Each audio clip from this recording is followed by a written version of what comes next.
Bonjour, bienvenue dans la méditation de la parole de Dieu de ce jeudi le 17 novembre. On va écouter dans l'évangile de Saint Luc, Jésus qui pleure sur Jérusalem.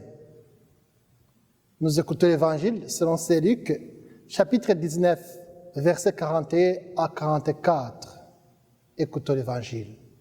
Une lampe sur mes pas, ta parole, une lumière sur ma route, une lampe sur mes pas, ta parole, une lumière sur ma route.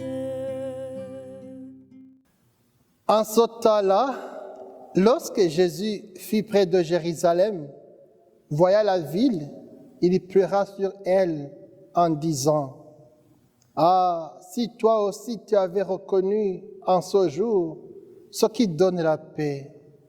Mais maintenant, cela est resté caché à tes yeux. Oui, viendront pour toi des jours où tes ennemis construiront des ouvrages de siège contre toi, t'encercleront et te presseront de tous côtés. Ils t'anéantiront, toi et tes enfants qui sont chez toi, et ils ne laisseront pas chez toi pierre sur pierre, parce que tu n'as pas reconnu le moment où Dieu te visitait. Acclamons la parole de Dieu. Louange à toi, Seigneur Jésus.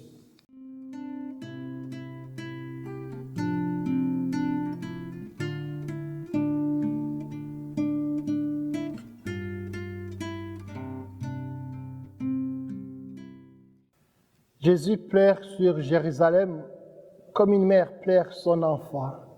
Il disait, « Si tu avais connu le moment où tu étais visité, ah, si tu avais reconnu en ce jour-là ce qui peut te donner la paix. » Jésus est venu pour apporter le salut, mais son peuple refuse de le reconnaître.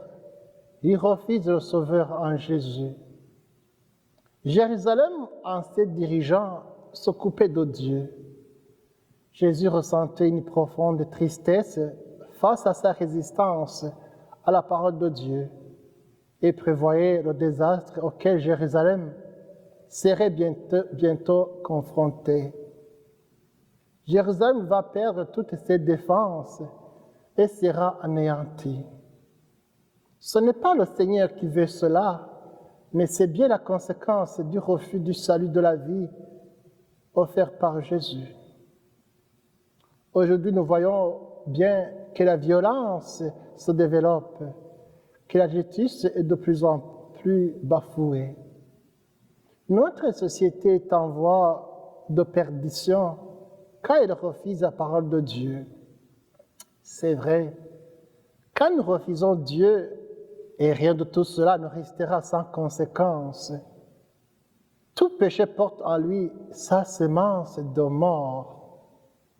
Quand on vit dans le refus de Dieu, on est semblable à une branche coupée sur le tronc d'un arbre qui finit par mourir.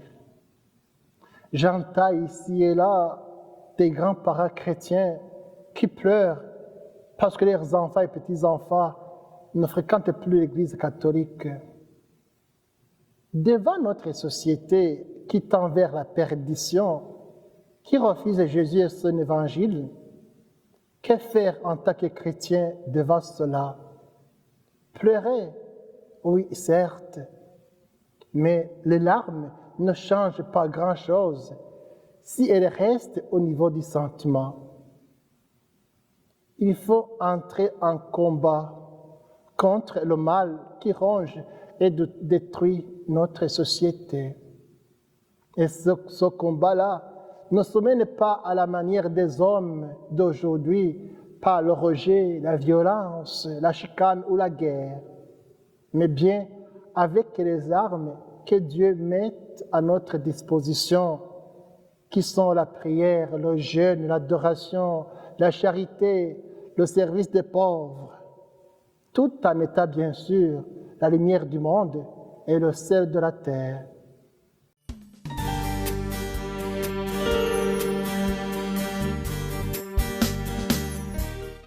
Prions.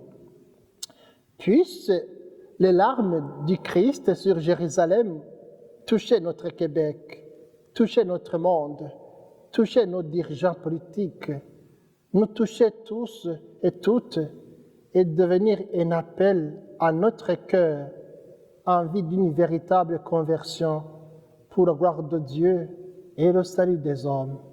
Amen. Que Dieu Tout-Puissant vous bénisse, lui qui est Père, Fils et Esprit Saint. Amen.